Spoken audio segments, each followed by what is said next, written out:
গৃহপ্রবেশের নতুন আপডেটসে আপনারা দেখতে পাবেন এইদিকে শুভলক্ষ্মী ডিভোর্স পেপারে সইটা করে দেয় আর মোহনা আদিকে নিয়ে এসে বলে, আয়ান তুমি এখন সাইনটা করে দাও। এরপর আয়ান আদি যখন সইটা করতে যাচ্ছিল তখন বাড়ির সবাই বলছে, বর্দা ভাই তুই অন্তত এই সইটা করিস না, তুই এইরকমটা করিস না। এরপর যেহেতু এটা প্ল্যানের একটা অংশ ছিল তাই আদিকে এই সইটা করতেই হতো। এরপর এই সই করার পর মোহনা এতটা খুশি হয় যে সবার সামনে সে নেচে বেড়ায়, বলে যে এতদিনের স্বপ্ন পূরণটা আমার হয়ে গেছে আর আয়ান এখন থেকে আমার। এরপর শুভর কাছে সে ডিভোর্স পেপারটা নিয়ে এসে বলে যে তুমি কত বড় বড় কথা বলেছিলে বলো তো, যে এই সিঁদুর আরো কি কি বলেছিলে, এইসবের আর কোনো মূল্য রইল না। এই যে দেখো এখন আয়ান আমার, আর যেহেতু ডিভোর্সটা হয়েই গেছে তাহলে তো তোমার এইখানে আর কোনো অধিকার নেই, আর না এই পরিবারের সাথে তোমার কোনো সম্পর্ক আছে। আমার মনটা বড়, তাই তুমি তো ওই নদীর একটা পাতি মেয়ে তাই না, তাই এখন নিউ ইয়র্কের তো কিছু চেনো না, তাই 24 ঘন্টার সময় দিলাম তোমাকে। 24 ঘন্টার মধ্যে নিজের সমস্ত কিছু গুছিয়ে এই বাড়ি থেকে তুমি বেরিয়ে যাবে। এরপর পুলক এসে বলে যে কখনোই না, শুভ শুধুমাত্র এই বাড়ির বউ ছিল না, শুভ আমার মেয়ে ছিল, আর আদির সাথে সম্পর্ক হওয়ার আগে এই বাড়ির সাথে শুভর একটা সম্পর্ক আছে, আর সেই হিসেবেই শুভ এখানেই থাকবে। এরপর এইদিকে মোহনা বলে যে আয়ান আমার একটা কাজ আছে, আর হ্যাঁ শুভলক্ষ্মী তোমাকে 24 ঘন্টা সময় দিয়েছি, তাই সবকিছু গুছিয়ে এখান থেকে তুমি বিদায় হয়ে যাবে। মোহনা তার বাড়িতে খাবারের জিনিস নিয়ে যায় আর আনন্দে সে তার মাকে বলতে চায় না, কারণ সে তার দাদা এলেই একেবারে সব বিষয়টা জানাবে।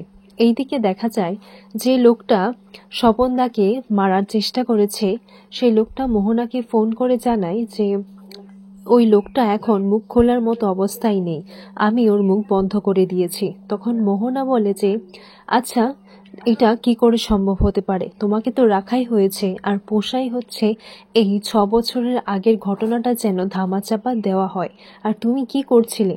তখন সে লোকটা বলে, আমি ভেবেছিলাম যে হয়তো এতটা বছর হয়ে গেছে তাই কেউ এটার খোঁজ নেবে না, কিন্তু হঠাৎ করে কে এলো।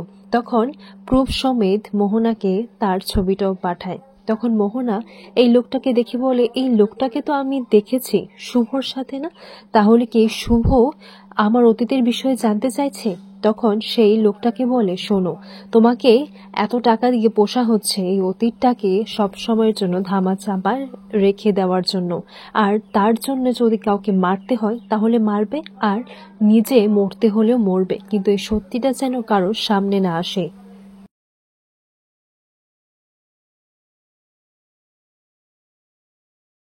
মোহনার মা এসে বলে যে তুই আবার 6 বছরের কথা কেন মনে করছিস? অন্যদিকে বাড়ির সবাই আদিকে ভুল বুঝছে, আর পুলক তো বলেই দিয়েছে যে এই বাড়ির থেকে ওকে ত্যায্য করা হয়েছে, আর কেউই আদির সঙ্গে কথা বলছিল না। আর পুলকের বিষয়ে জানতে চাইলে বলে, ওকে বলে দাও ও যেন এই সব বিষয়ে খোঁজ না করে, কারণ এইসব খোঁজ না নিলেও চলবে। আদি তার মাকে বলে, তুমি আমাকে ভুল বুঝছো, আর আমি কি এতটাই পর হয়ে গেছি যে আমি বাবার সম্বন্ধে পর্যন্ত জানতে পারবো না? এইদিকে শুভরও মন খারাপ করে, বলে যে মোহনা সত্যিটা জানতে গিয়ে আদি সবার কাছ থেকে দূর হয়ে যাচ্ছে। এইদিকে দেখা যায় মোহনার মা যখন মোহনাকে বারবার বলছে যে তুই কেন আবার এই 6 বছরের আগের ঘটনাটা মনে করতে চাইছিস, তুই কি ভুলে গেছিস এই 6 বছর আগে যা ঘটেছিল, তোর জীবনটা তো ছাড়খাড় করে দিয়েছে, তুই আবার কেন মনে করছিস?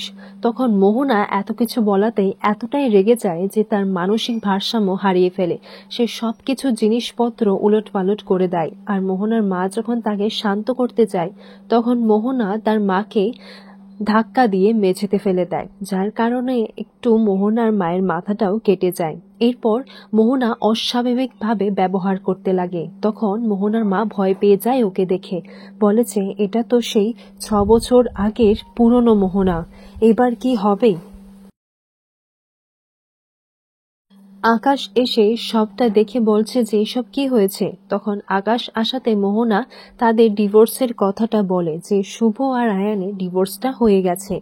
এইদিকে মোহনা বাড়িতে নেই বলে আদি শুভর কাছে গিয়ে একটু সময় কাটাতে চাইছে, কিন্তু শুভ স্বপনদাকে বারবার ফোন করাতে যেহেতু স্বপনদা শুভর ফোনটা রিসিভ করছিল না, তাই ওর টেনশন হচ্ছিল।